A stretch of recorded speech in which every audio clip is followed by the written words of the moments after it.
And I just thought, well, if there's a way for me to turn this into an MP3 track, right? A WAV file so that they could play it in their car, why wouldn't I use AI to do it? Yeah. You know? I think if everybody had the mind that you had with this AI and music thing, I think it would be good. But a lot of people just want to take the easy way out, and I think that's my major problem with it. Yeah. And Not people, everybody's gonna take the time like how you probably took the time with whatever AI music that you've made. But like, yeah, that's hmm, that's my major problem. hmm. And you know, what you're saying is true. I think the best way for someone to have a mind like mine towards art is to buy my book. Yes, yes, yes. I think that's a good idea. Yeah, I think actually, you know, yeah, exactly. That's what I'm saying. I think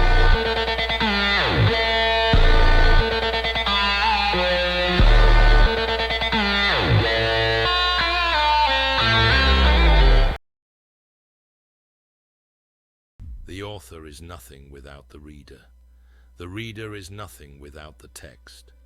The text is a ghost until it is written, and dead until it is read. My name's Ty Korsmo. I've taught English with choice at Houston Christian University. Now I teach at Fort Bend Christian Academy, not too far from here. I've also taught in a maximum security prison. And I've known Choice for a while now, basically since my first day in Houston. One of our professors introduced us, and we hit it off, and we've been talking about art and writing books and all that good stuff ever since. Art is actually all around you. You're probably wearing it right now, and you're virtually swimming in it. Art is in the songs that you listen to in your AirPods or in your car or on the dance floor. It's in the videos and pictures that just swarm your social media feed.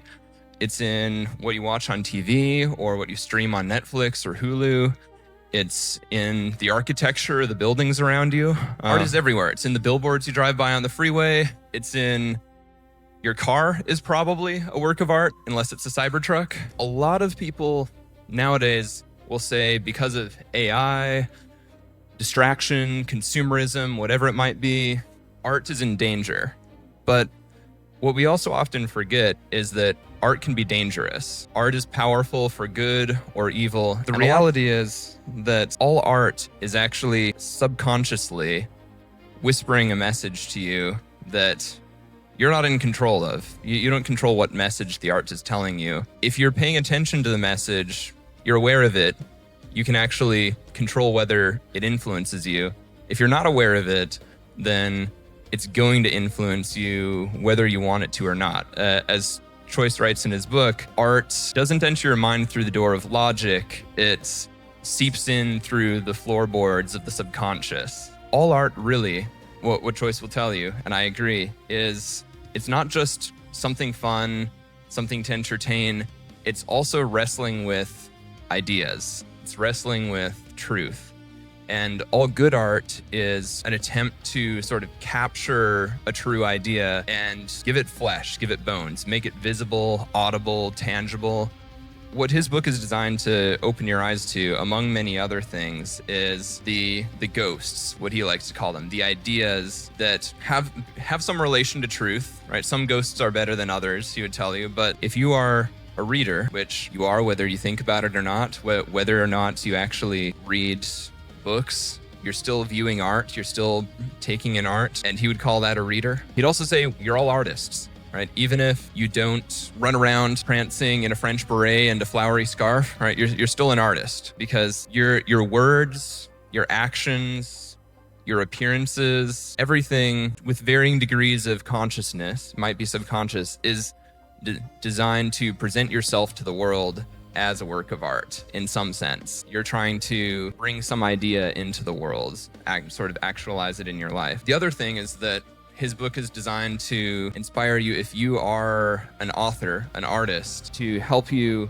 actually wrestle with the truth, to inspire you to wrestle with deep ideas, think about them, evaluate their worth, and really put in the sweat, blood, and tears to bring the truth into the world, to sort of make the truth visible, audible, tangible. Whether you're a reader or an artist, and all of you are both, that this book is designed to help you. It addresses all kinds of different cultural lies about art. You probably have heard or thought that artists need to be original, right? That's sort of the mantra of modern art, is be original. But that's a pretty new idea. That's not how people always thought about art, and it's not the best way to think about art, because originality for its own sake doesn't get you anywhere. If all you're trying to do is just be original and you're not trying to be true instead, then you're going to end up making art that's probably ultimately meaningless. I could go on talking about the book for a while, but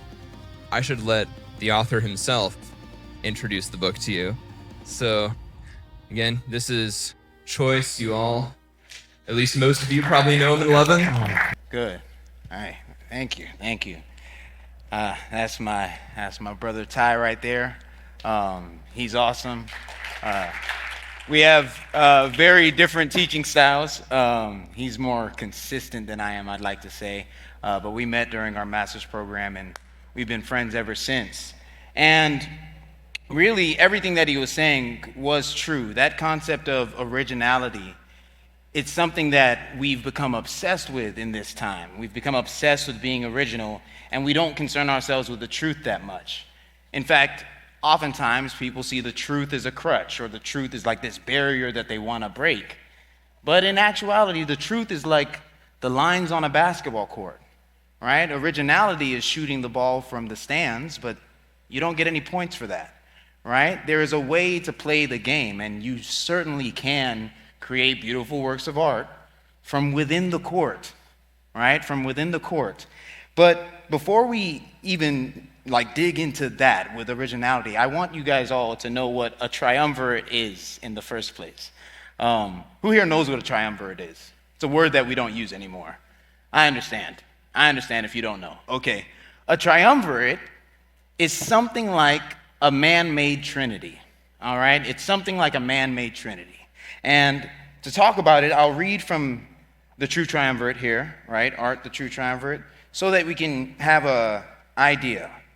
This is how the book starts. It's somewhat like a story, and you'll find that there are stories layered within the entire book so that you can get an idea of what's going on.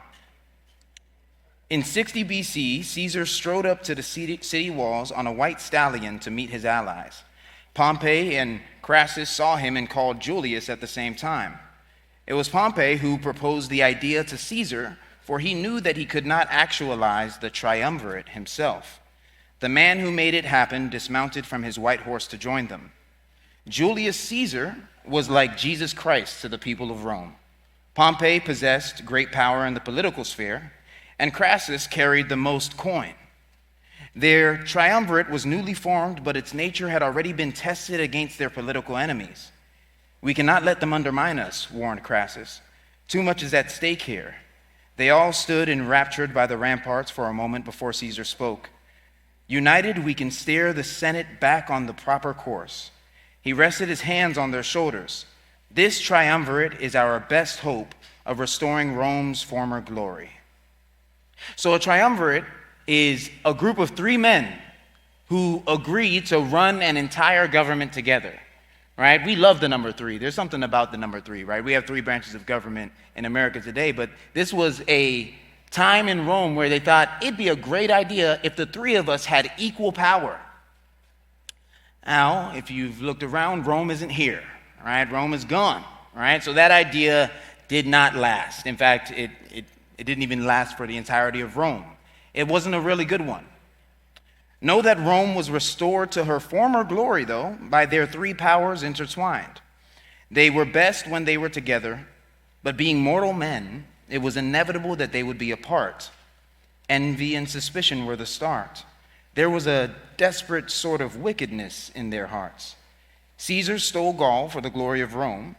The truth of why he did it may have been different. However, that was in fact what Caesar said. Unfortunately, the other two triumvirs had different ideas in their heads. Each one of them had a plan of their own. While Cassius sought glory in the east, Pompey remained in the city and took pride in running Rome. The inevitable collapse of this human triumvirate was rooted in mortality. All right, so the inevitable collapse of this human triumvirate, it was rooted in mortality. And the reason why I call this book the True Triumvirate is because it is something comprised of the author, the reader, and the text. Okay, it is comprised of the author, the reader, and the text. This is a Trinitarian relationship, which, thank God for Ty, he's told me to always let people know that this is not a direct comparison to the Trinity. All right, let's not run to the hills saying, okay, so God is the author, then Jesus is the reader, or wait, Jesus is the text, because no, okay, don't do that. You're going to fry your brain. That is not what this is, but it is a true Trinity in fact, okay? It's a Trinity because it has always been. The author is nothing without the reader, is what's on the front right here, right? The author is nothing without the reader is nothing without the text is a ghost until it's written, and dead until it is read.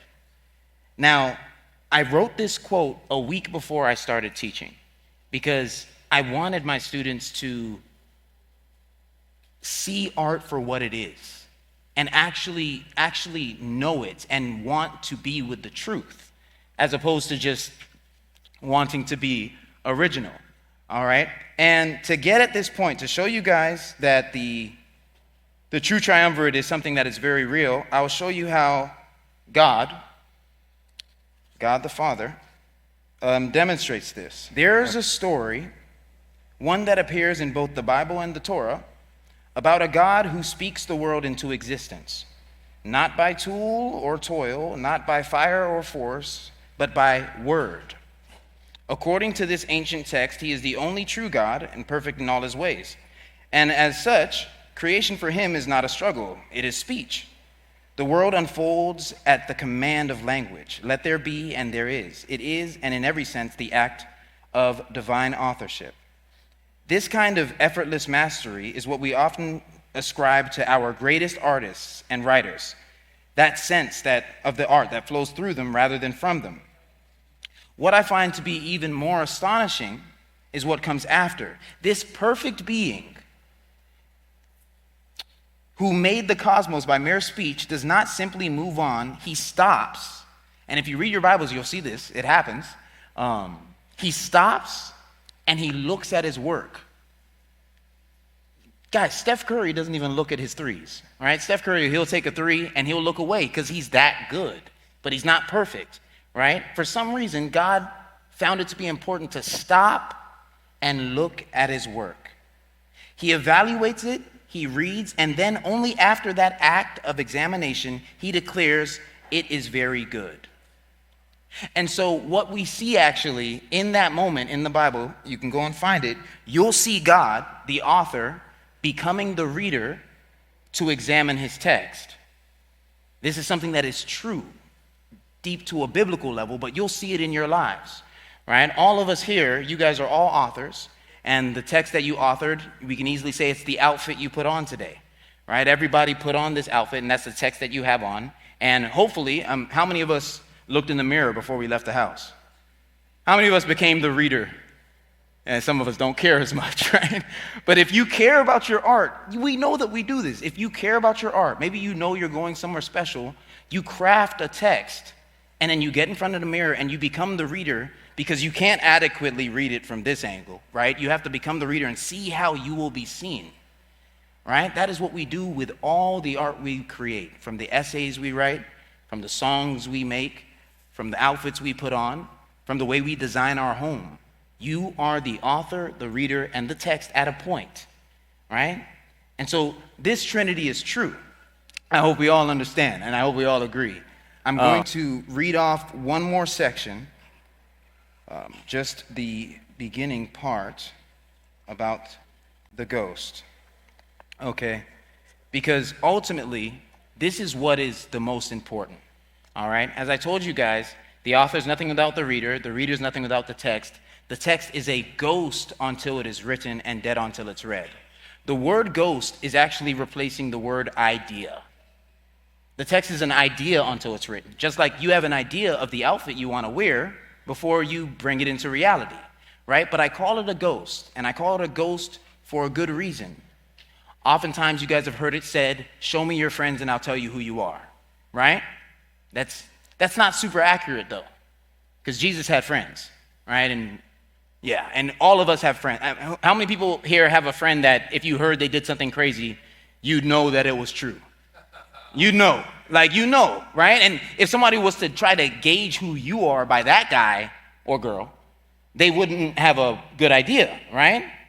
But what is the most accurate thing that you could at any time say is, show me your ghosts. Show me the ghosts that loom around you. Show me the ideas that you dwell with, and I'll tell you who you are. These ghosts become our friends. If you guys have ever met somebody with a height complex, right? They're a short king, right? They're quite short, right? If you ever met somebody like that, you could make a comment about something that has nothing to do with their height, and they have an issue, and it's because of their friend, right? It's the ghosts that dwell amongst them.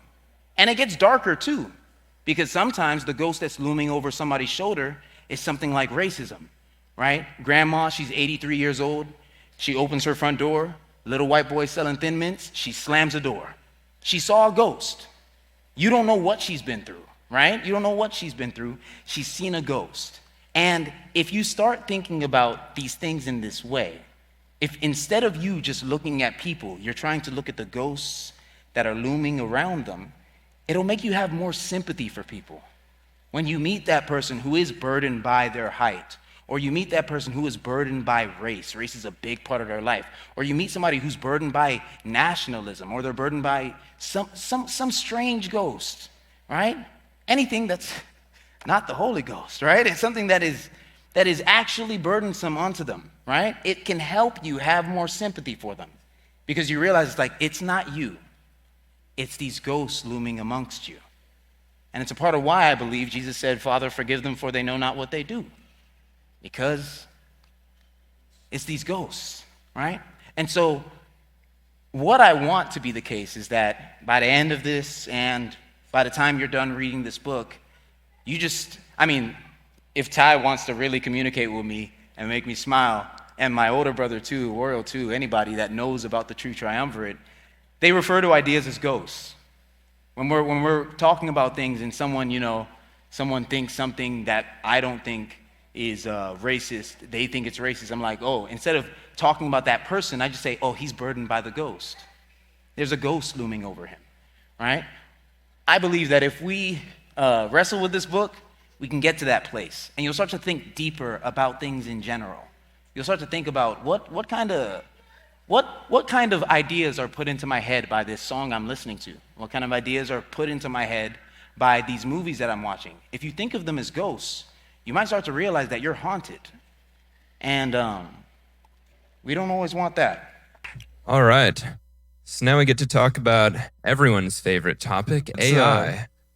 Choice and I do not entirely agree about AI, but I think that the useful thing about the concept in this book, the concept of the author, reader, and the text, articulated in this way, talking about ideas as ghosts, talking about how all of them are necessary, right? The author's nothing without the reader's nothing without the text is a ghost until it's written and dead until it's read. I think this idea, Choice expands this, sort of applies it to all kinds of different topics, and I think it's an enlightening way to look at some different topics. And so I think he makes some thought-provoking points about AI. So in a little bit, he's going to come up and he's going to talk to you about applying this all to AI. But I'll read some parts of his book, just a little bit, what he says about AI. So not every ghost is good.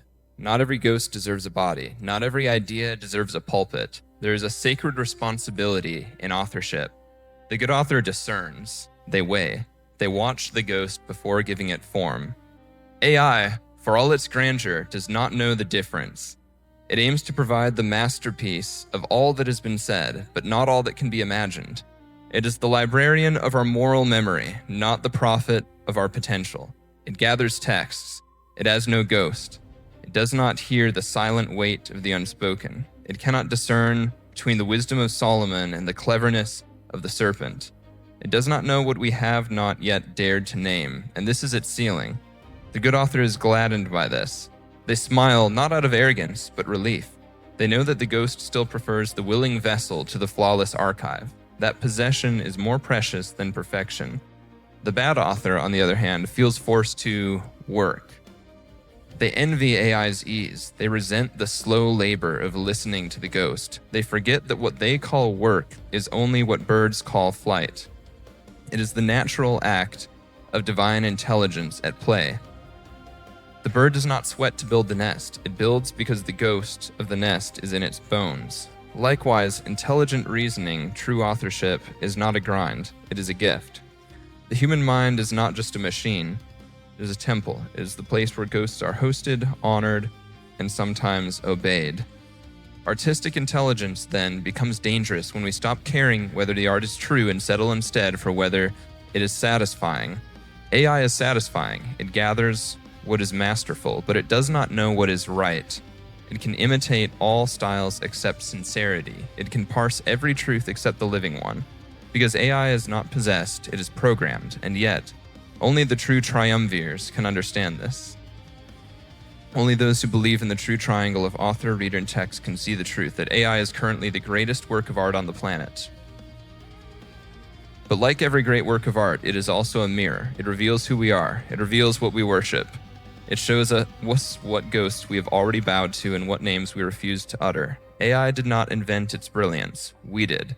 It is the text of our collective imagination. It is Babel, the tower, made of silicon. And like Babel, it reaches for heaven without asking heaven's permission. I think it's interesting because I've experienced as a teacher, there's a lot of students who don't want to work, right? Some of you were students not that long ago. You know, students a lot of the time don't want to work. And so AI is an easy way to try run from that, right? And I've had to have a few conversations with some students who try to go in that direction. But I think on one hand, I can say that as a writer, sometimes writing is work, right? I ran a news website for a year and a half. Sometimes writing that newsletter, writing those articles felt like work, but I never felt about it the same way that my students did, because I understood that I was trying to bring this idea into existence. I was trying to communicate truth that otherwise people would never see. And if you think of it that way, right, if you actually care about bringing the idea into being, or not into being, it's not quite the best way to say it, but actually communicating the idea, expressing it in a way that people can see it, then it stops feeling quite so much like work. It feels like a calling. And I think that one of the values of art is that struggle we have to put into it, of wrestling with the ghost, wrestling with the idea, and having to try to figure out what's the best way I can express this. If we're not careful, we can end up trying to use AI to just sidestep the wrestling. Not only will we end up creating an inferior product because it's not born of struggle, it's not actually born of someone who really cared about this idea, but it's also, we're missing out on part of, I think, the joy and the beauty of creating art as well, if we're doing that. Choice would also tell you that there are valid uses for AI. AI is a masterpiece in the mechanical sense, not because it captures a ghost purely, but because it captures all the ghosts poorly, but presents text as if purity were achieved. AI is the rock upon which no single ghost stands, but rather an anthology of approximations. It draws from the deepest archives of human effort and stitches a quilt of excellence with threads stolen from dead masters. The text is rich, yes. Maybe, sometimes, sort of. But it is haunted by too many ghosts to be faithful to one. It is a Frankenstein of literature, too alive to be dismissed, too stitched to be sacred. This is precisely why many authors find it offensive. AI operates within the realm of amalgamation, not inspiration. It does not communicate with the ghost, it only consumes the text. And while the reader can make a masterpiece feel eternal through their encounter with the ghost that inspired it, AI can only sift through relics of past communions and replicate the silhouette of sacredness. It can echo, but it cannot evoke. The good author knows the ghost must choose you. The bad author believes the text is theirs to harvest. AI believes neither. It does not believe at all. It simply retrieves. It composes without being compelled. It constructs without being possessed. Possession is the hallmark of great art. It's what makes us tremble before a canvas, weep at a sonnet, repent at a song. AI does not tremble. It does not repent. And for all its power, it cannot command a man to love his enemies. That's the watershed. Because while AI may produce texts that read like scripture, like poetry, like prophecy, it cannot carry the moral weight of truth. It can simulate the sound of conviction, but it cannot believe anything it writes. And when you strip the text of belief, it becomes a performance without sacrifice, a ritual without a ghost. Now, based on that, you may think Choice doesn't like AI, but he will actually tell you about what he thinks are some possibly good ways to use AI. So, without further ado, I'll let you hear from him again. No. Ty's a hater. He's a hater, all right? How many people in here hate AI? Okay. Oh, Lord. There we go. You got a couple people. Yeah, some people hate AI a lot. They've come up with slurs for it now. I don't know why. Even Ty hates AI, all right? I don't know why. And, well, actually, I'm not being completely honest. I do know why we hate AI, right? We hate AI because of the things that were listed in the book. I wrote about it. I know what the dangers are about this stuff. But when I tell you guys that I love AI, the word love it's not enough. It's not enough, okay? You may have caught that little section in there where I say, and I was surprised that he didn't disagree with that. He disagreed with the grammar thing. But when I say that AI is the greatest work of art that we've created, obviously, I would expect some pushback from that. I'm surprised he didn't have any pushback from that, but I genuinely believe that, okay? AI is the greatest work of art that we've ever created, and the issue here is that it's because we are trying to create ourselves. We are trying to make ourselves in our own image. And I promise you guys, in like 5 years from now, it will be very hard to discern between AI and a person, right? And what's scary about that is that when you get on the phone with somebody, you guys know that according to Christian belief, when you get on the phone with somebody and you're speaking to them, you're experiencing the image of God. Like that is what the image of God is. When they're speaking to you, when you're going back and forth, when you're relating and fellowshipping, even on the phone, that is the image of God. And so what we're trying to do is with AI, and what we're getting scarily good at it, right? We are trying to create our image. We're trying to make ourselves. And you'll find in the book, I say it in a couple places, I'm not going to try to find it.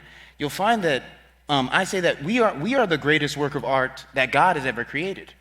That's why he found it okay for him to come on earth in that work of art, in a human body, because it is sacred, right? We are the greatest work of art ever created, a work of nature by God, right? And so what we're trying to do, in us trying to make ourselves, we are trying to create the greatest work of art that has ever existed.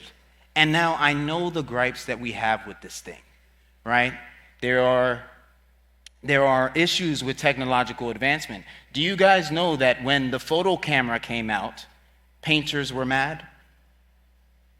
A lot of people don't know that. Painters were angry because you spend 5 hours painting a landscape and somebody will come by and be like, wow, that's pretty.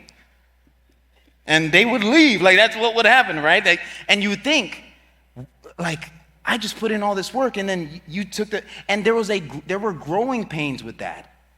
But funnily enough, let me tell you what happens with the true artists. The true artists do not shy away from a new frontier. They don't shy away from something new like that. And really what happened for painters is that they upped their game. There are still people making great paintings today that you can't necessarily do with a photograph because they've realized, okay, I need to maneuver, find a new angle. Okay? The same thing happened with, do you guys know that when the calculator came out, math teachers protested? Yeah.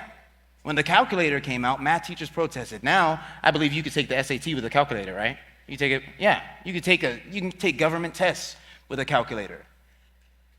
You guys know when the TV came out, we called it the devil's box? Right? And, yeah, they called it the devil's box, right?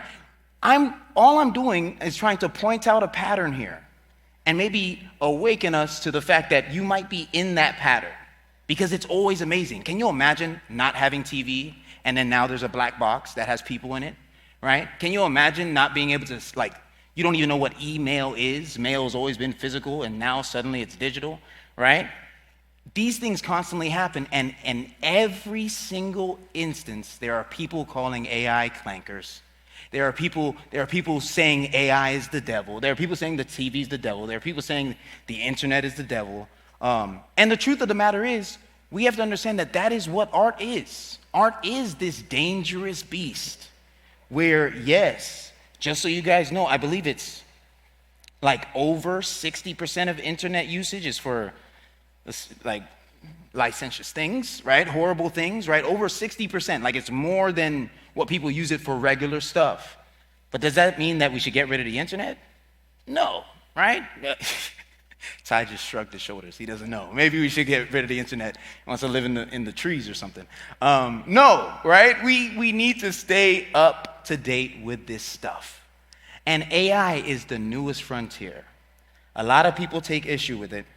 And even in the realm of, especially in the realm of art, artistic creation, including things like making photos, making videos, videographers get mad. But one thing that I found to be especially amazing to me and frustrating to others is AI music. Now, before I really dig into this, I want to remind you guys about what the ghost is, okay? The ghost is, as we said earlier, the ghost is an idea, right? The author is nothing without the reader is nothing without the text is a ghost until it is written, right? So when the text hasn't been written, when it's in this ghost-like state, we can use any tools available to us to bring it into being, right? This is what happens when a photographer takes a picture. He might take a picture that captures the ghost that he was trying to get across to us, and people will appreciate it, but the painter gets mad. The same thing is the deal with things like AI music, where somebody has a beautiful song in their head, but they can't afford $400 for studio time, or they might not have the networking to get in those spaces in the first place, and so they have these easy, quote unquote, easy to use tools, easier to use, right? Kind of like the photograph to the painting, easier tools to use to get their message across. If the fixation is on the message, if the fixation is on creating music for people to enjoy, then we should all be accepting of things like AI music, AI art, and all of it really in general. Are there any questions about AI music? Okay. So, I love what you're saying about AI, and I can agree with some of the things, but there are things that I disagree with the music aspect of things. I think it's still, I understand the problem with people not having money to get to studios or make their music, but I feel like an authenticity still needs to be put into it's facts, the yeah. music that you're making. So, and I think it was Ty that said it a while back. It's like AI is a thing that's I forgot how you said it. It's in the book that you said. But yeah, I think it's important to be authentic with the art that you're making. So. Just in case you guys don't know, this man right here, this is Tomi Abdon. He's a Christian music artist, right? And I've actually made music with him myself. And so he knows that I love music, right? You know that I love music. I think actually we should get him up here, and we should actually have a discussion about AI music. I think that'll be a good idea. I think that'll be a good idea.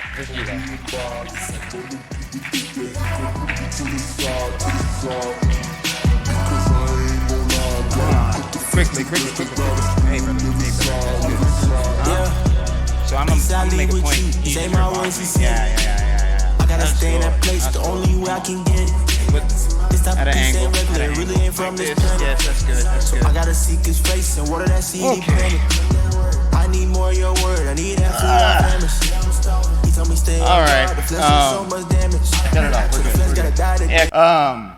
I thought it would be important for us to sit down for this, okay? Because, like I told you guys earlier, right? I respect this man a lot. All right, I respect this man a lot.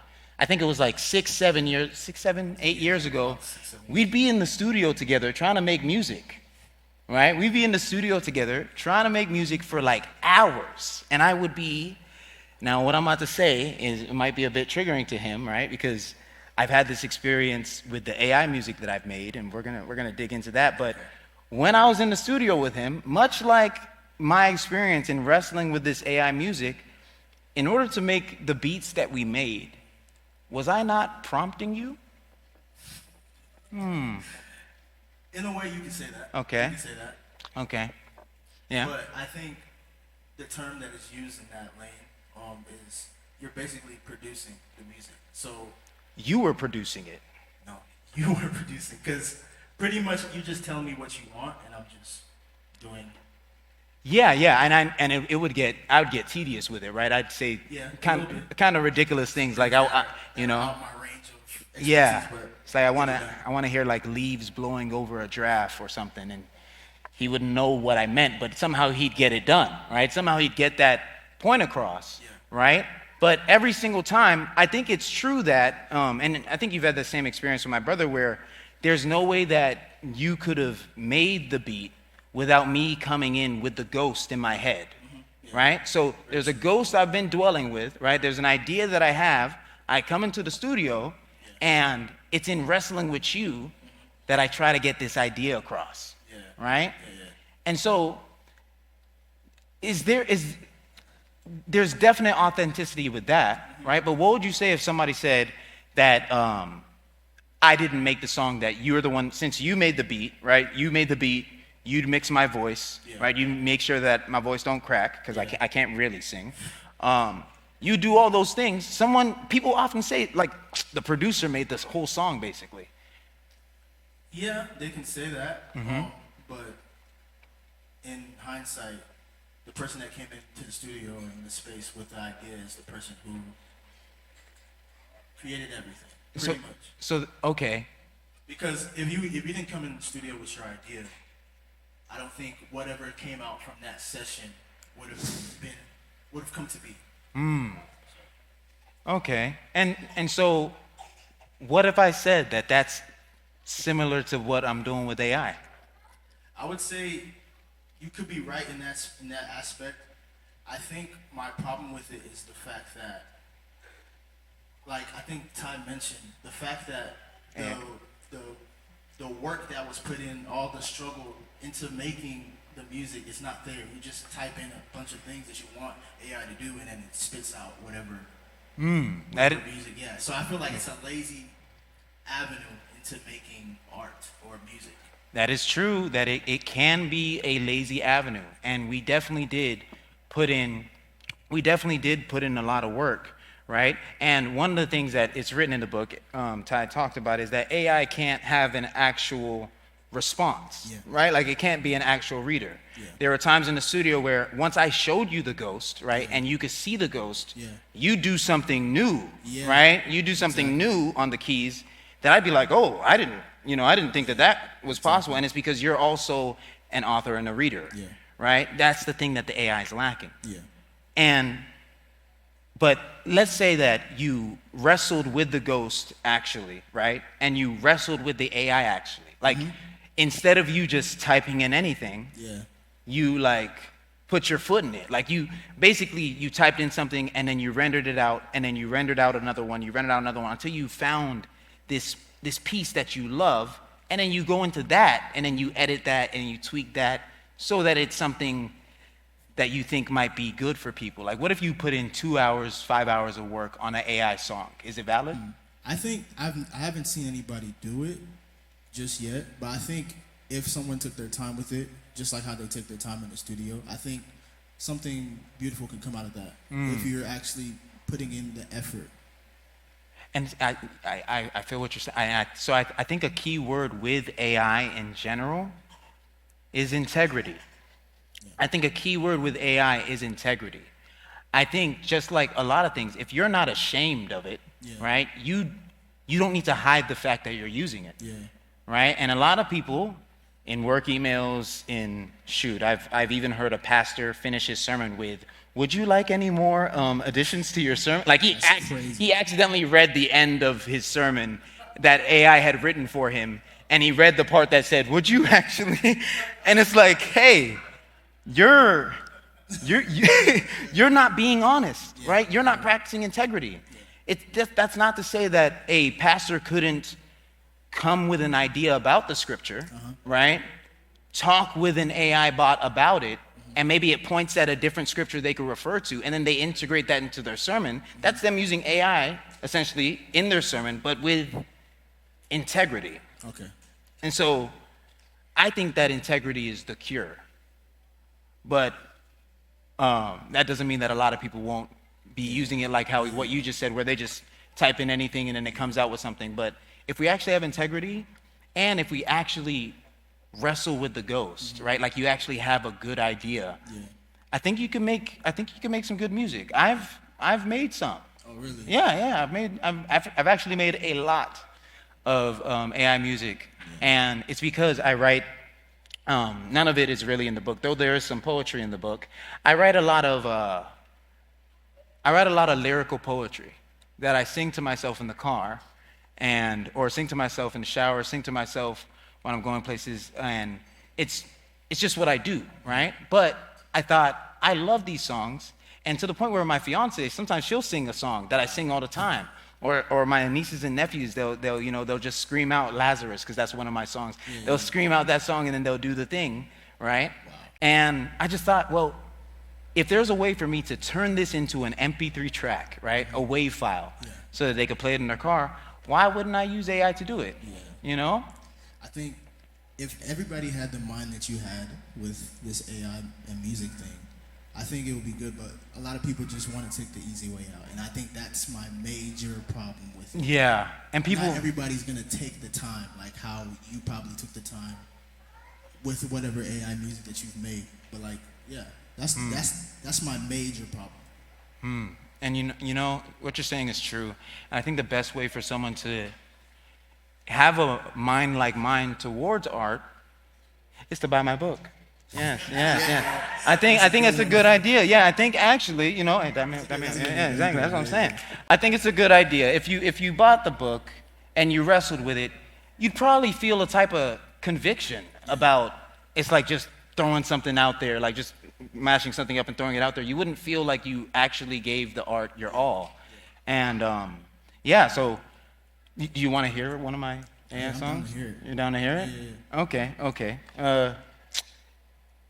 Let's play it. And in fact, actually, before I play it, I think just so that people realize, like, this is a ghost that I've been wrestling for a long time. I can't sing, just so everybody knows, I can't sing, but I'm going to sing this for you, all right? This is a bit of a performance. And it's just a song about my testimony, a bit, dances around it. It goes, nobody knows what's inside my mind, and you got so much attitude when I don't reply. It's true, I don't know what to say, so I just stay mute, and then you take it another way. Yeah, you think I'm rude, but it's cool. I'd rather not say why I feel so down. So I say I'm okay when you come around and around. My heart try to speak, I don't hear a sound. I was just on my feet, now I'm falling down and down and down and down and down and down and down and down and down and down and down and down.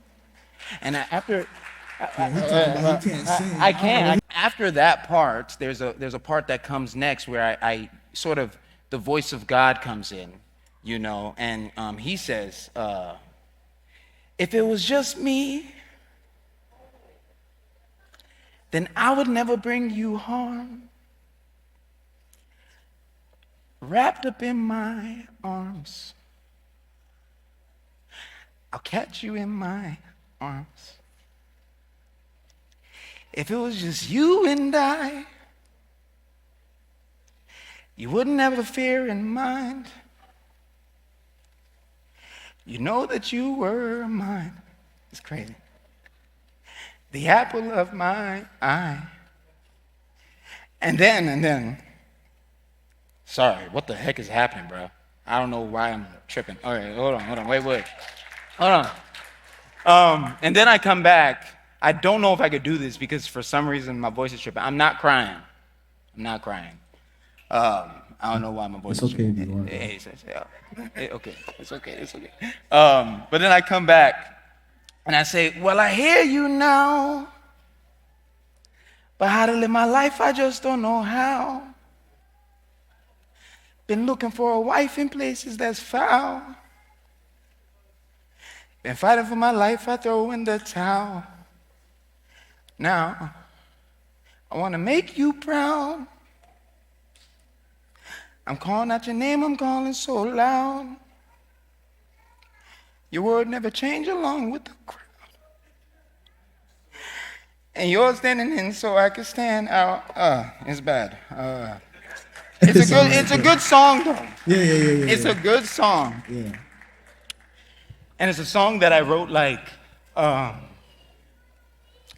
5 years ago, and I sing it to myself all the time. Your studio prices have gotten too high. Bro. And no, success is awesome. Y'all should book him. He's great. I just couldn't afford it. And so eventually I was like, man, and I found out about this AI music stuff, and I was like, man, let me wrestle with this. And so the song that I crafted, after like over 50 rendering it out, and tweaking it, I came out with something that I think is good. Okay. I think it's good, and I think that we should show people. Yeah, let's show people. Let's back up. Move your desk.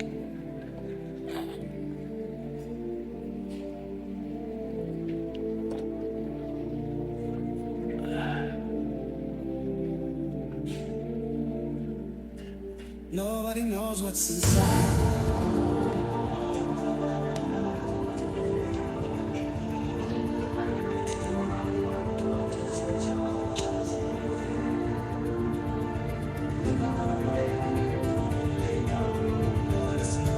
I'd rather not say what I feel. Slow down. So I say I'm okay when you come around and around. My heart try to speak, I don't hear the sound. I was just on my feet, now I'm falling down and down and down and down and down and down and down and down and down and down and down and down and down and down.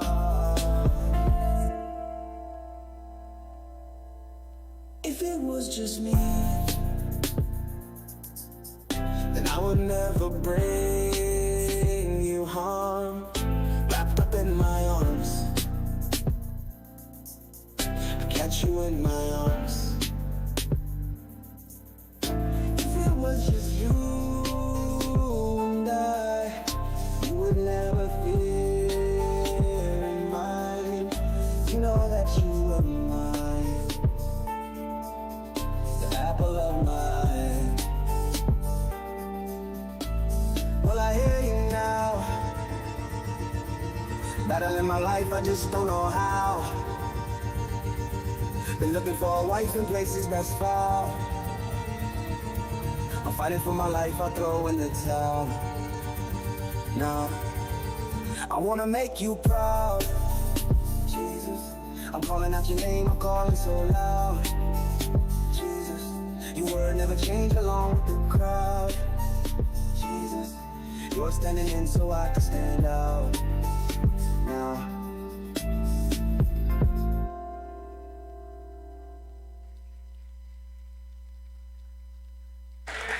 Okay. That was good, right? I think so. That was amazing. Y'all like that? Y'all like that? That was very good. amazing. Yeah, that was good. Yeah, thank you very much. I appreciate you, Tomi. Awesome work, bro. Thank you. Yeah, so look, even a guy who makes music can appreciate some AI music, okay? And the thing is, a lot of that video, I made it all myself using a lot of AI. A lot of those shots you saw, which I probably paid somebody like $500 for special effects, right? Flinging myself into space and all those kinds of effects. It was all done using AI, but it was done using AI with integrity, as in I'm telling you I'm using AI, and I put my foot in it, right? There's a mindset where if you, as an actual author, as an actual artist, someone who loves art, if you think this way, it doesn't matter what the tool is. It doesn't matter whether you have a paintbrush or a photo camera or an artificial robot. If you know what the ghost is and you want to get the ghost across, you can do it. And if you use integrity, you shouldn't be ashamed in how you got it done, especially if it's good art. A pastor should be able to say, I had AI help me with this part and that part and this part, if he's proud of the ghost that he had. And by ghost, I mean the idea, right? If you had a good idea, you had a good idea. And it's all about getting the idea across. Wrestling with the True Triumvirate is something that will give you this kind of confidence, okay? And I'm gonna show you guys one more thing concerning AI music. It's from another ghost that popped up in my head after I had been insulted. All right, somebody insulted me, and I was in the car, and this is usually where the ghosts pop up. I don't know why, in the car or in the shower or like just when I'm doing something that's like where you zone out kind of, right? And I was in the car thinking about this hater, and this phrase came to me, all right? And it said, if you blush at a compliment, you'll be crushed by an insult. And the second I said that, I was like, wait, it's true. If you blush at a compliment, you'll be crushed by an insult. And after I said it to myself a few times, it's just what I do. I started making a song out of it, right? And so I sang to myself, if you blush at a compliment, you'll be crushed by an insult. I know where I get my confidence. I know where I came from. If you blush at a compliment, you'll be crushed by an insult.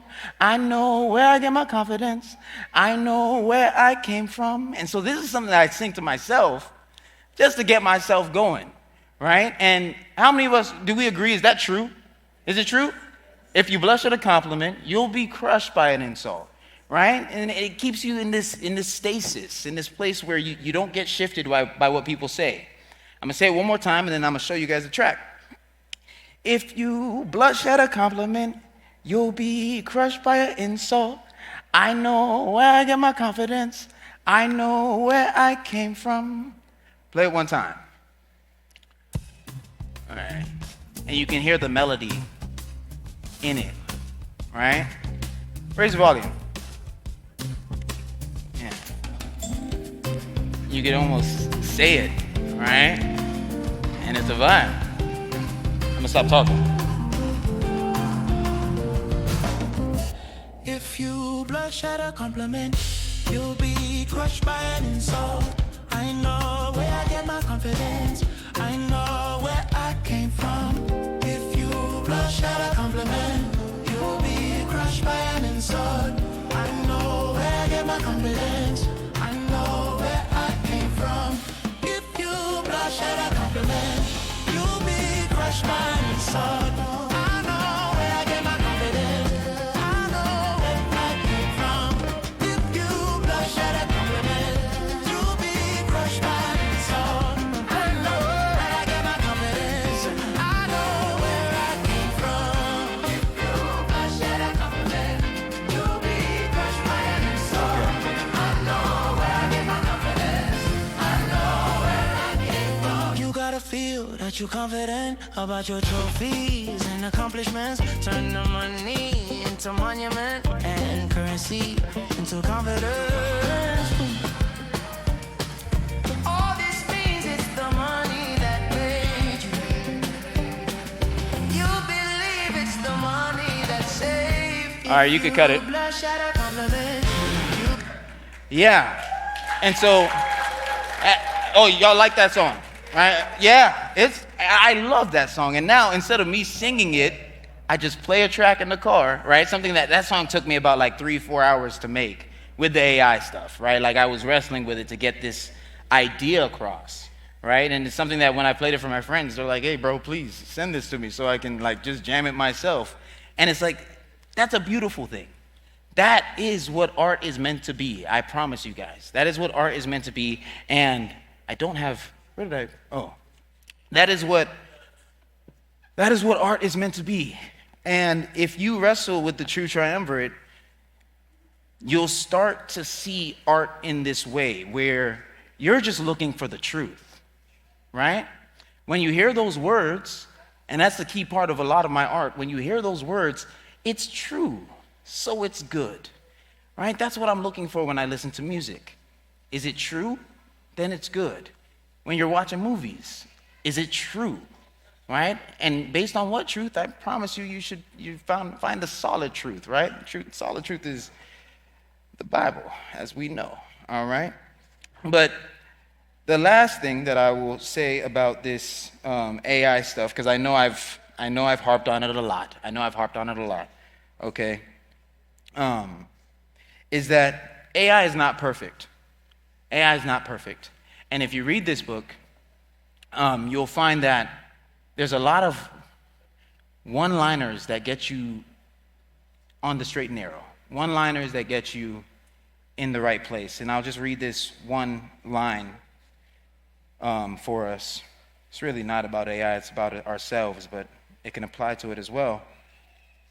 Accepting that you are not perfect. So accepting that you are not perfect ties a knot to perfection. And this knot will pull you along the straight and narrow path, right? So we should all just think about that. There's plenty of words that are like that in here, but just wrestle with that. Accepting that you are not perfect ties a knot to perfection. And that knot will keep you on the straight and narrow path. Without that knot, you're going to fall away. All right. Thank you. All right. Well, before we close, I think we're going to have a Q&A, give you a little chance to ask a few questions of the author. So if you have any thoughts about what's been shared so far, any questions about the book, any questions about AI or anything else he's said, we'll take a few questions and then we'll close here. But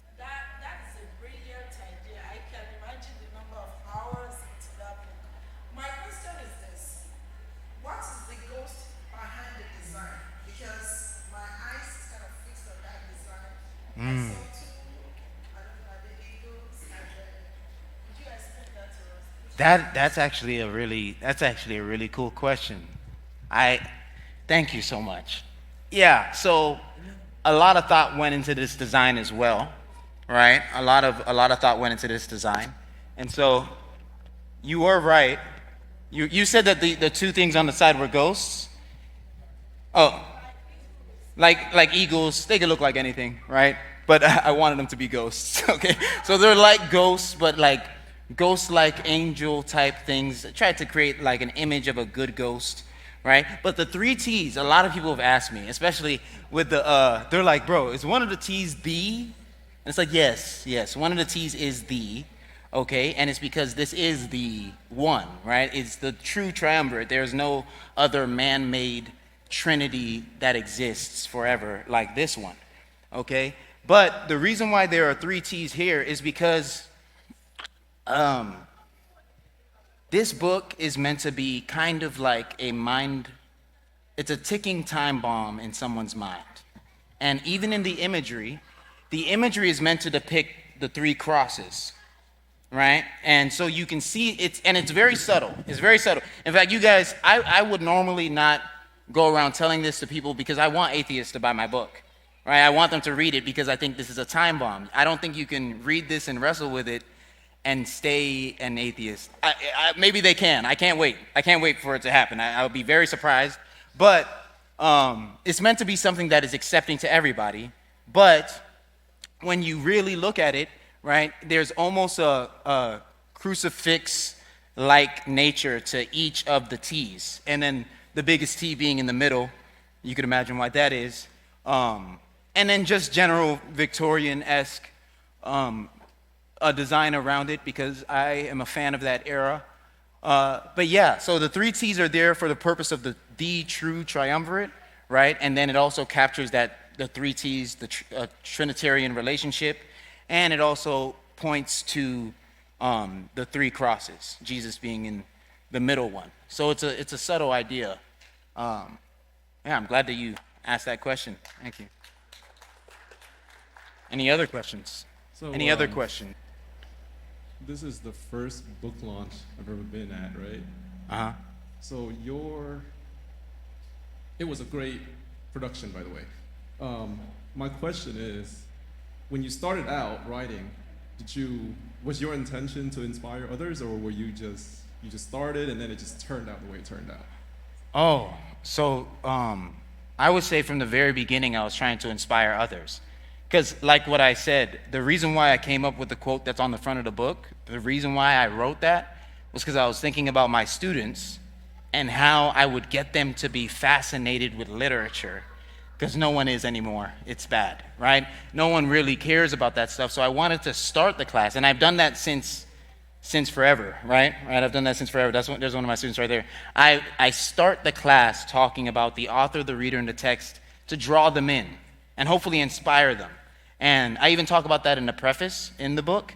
And also, because I've done that, I've actually made artists of my students. I have never received an apple, but I've gotten an origami dragon.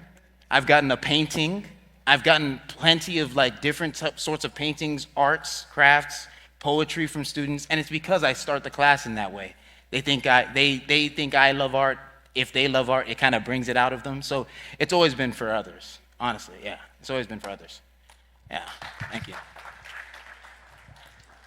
Any other questions? That was a good one. Speaking of AI, I hope nobody will make fun of me. In 10 years, how many of us do you think we're not going to have jobs? Because, okay, look at it from the aspect of the music producers that will probably charge you 500, 400. Yeah. Now that you can use AI, you kind of kick him out of the way and say, hey, I don't need you. I have something that I can use that probably will not cost me anything. Well, again, maybe that's some of the fears personally that I have. Yeah.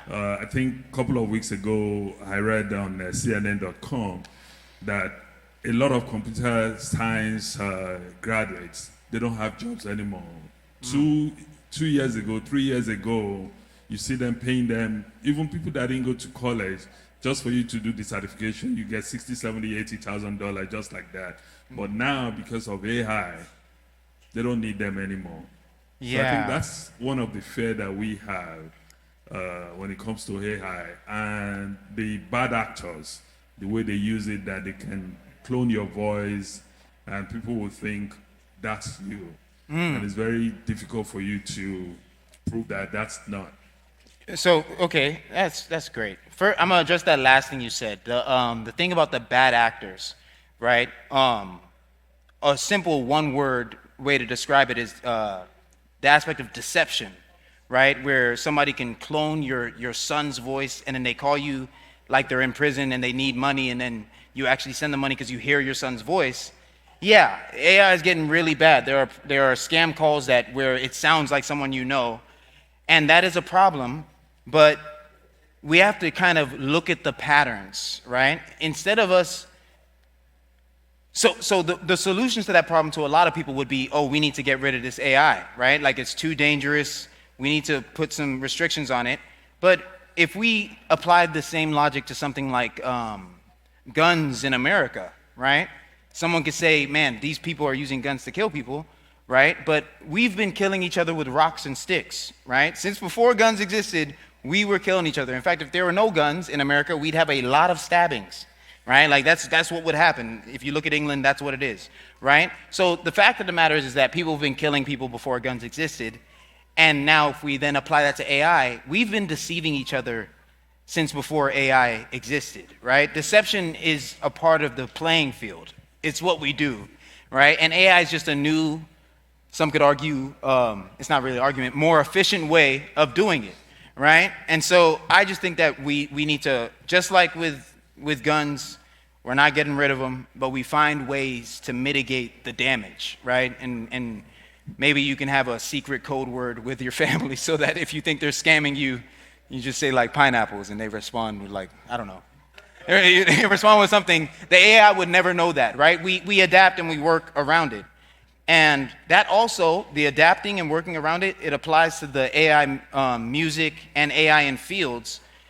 People are going to have to adapt. And with AI music, I've talked with Tomi about it. He can do the same thing that he does, except he can use AI to make himself more efficient and then become a master of using AI music in that regard. And then even if somebody wanted to do AI music, they would know that he can do that better for them, right? And I know it's true because I've wrestled with the AI music stuff. After wrestling with it for a while, I know I'm better than other people at doing it because I've had some friends who I told them about the app, they hopped on it and they were like, how'd you get that song out? Like, how'd you make it, right? So there's always going to be a skill aspect to it. But as far as computer engineering and all that stuff, yeah, it is inevitable that people are going to lose jobs, but we just have to adapt. Yeah, we have to adapt. I don't know what else to say other than adapt and try to stay on top of it, right? When the photo camera came out, painters adapted, right? And so we just have to find that way. Computer engineers can maybe start mastering AI prompting, which is a new thing where people are really good at prompting AI to do things. It's a simpler, new type of coding. So there's definitely going to be an avenue. Water always finds its way downhill. Right? Yeah. Okay. Just a comment. Oh. I was reading something about history of AI. The first paper was presented in 1943. Yeah. It's been around for a while. So, if the good people refuse to change, then the bad people can use it for anything. Mm-hmm. So, what is constant is change. Some people might say, okay, AI is not good, but the bad people are using it. And you are still sitting there and say, no. And when you said about the music, yesterday I was in the house trying to do an alpha for one of my books. Then somebody was saying something on Facebook that you can compose a music. And do you know, between yesterday and today, I had like 5 music. You heard like 5 of them? 5 music. I just put the prompt. Before you know it, generated nice music. Yeah. When I was growing up, if you want to record a track, you go to a studio. A studio is like a big house. They have different rooms. Mm-hmm. So they take the voice of each person, each actors. But now it's something you can just do in a single room. Yeah. And some people still say, no, this thing will take our job. If you don't change, then people will take your job. I agree. Yeah, you're talking about change. And that thing that you said about the studio being a gigantic, like a house, usually a studio was like a house and it's shrunk down to a room. It's the same pattern. We're in the same pattern. The first computer was as big as this screen, right? And now you have a computer in your hand, right? Like you have a little computer in your hand. So you could call the little computer in your hand the devil's box, like a lot of people do. Like that's what people do. They just, because it's new technology, they call it the devil's box, right? They say I'm better off without it. Or you can change, right, and adapt while still remaining in the truth, right? You're not veering from the truth, but the truth will always be there. But yeah, we do need to change. Where's Ty? Yeah, we need to change, man. AI is here.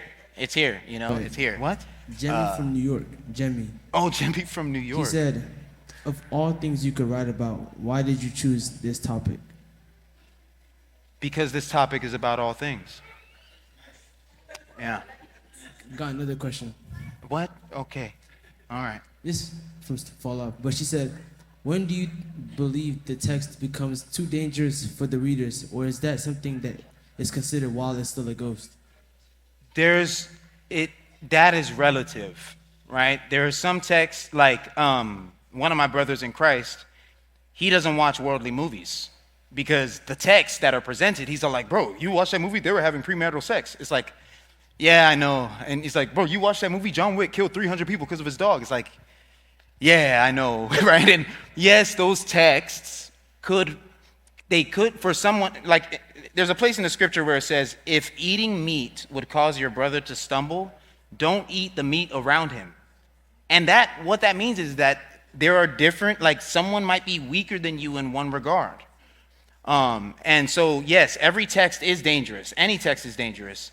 But we just have to be wary of ourselves, wary of the people that you're around. All right? I used to work at a gas station, and once this family came in, they always came in, but one time I noticed that the husband always stayed outside, and I asked the wife, and she said, if he comes in this gas station, he's going to buy cigarettes. That's his weakness. Like, that's his thing, and he has made a situation for himself where I'm not going to end up in that situation. He shouldn't go around telling people, how could you go into that gas station? They sell cigarettes, right? That'd be weird. It's the same thing as someone condemning me for watching John Wick 1, 2, 3, and 4, right? Thank you so much for watching. If you believe that the author is nothing without the reader is nothing without the text, that the text is a ghost until it is written, and dead until it is read, you need to buy Art, the True Triumvirate. This book will give you a new vision on what ideas are and what art is itself. I believe it'll be a blessing to you. It's available on Amazon, but if you want to get it directly from me and support me to your fullest, I'll also sign it. Email me at thetruetry@gmail.com. Thank you.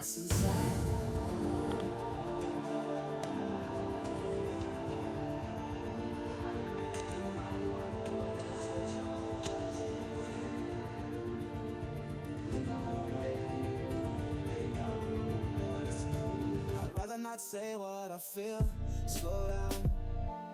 So I say I'm okay when you come around and around. My heart try to speak, I don't hear the sound. I was just on my feet, now I'm falling down and down and down and down and down and down and down and down.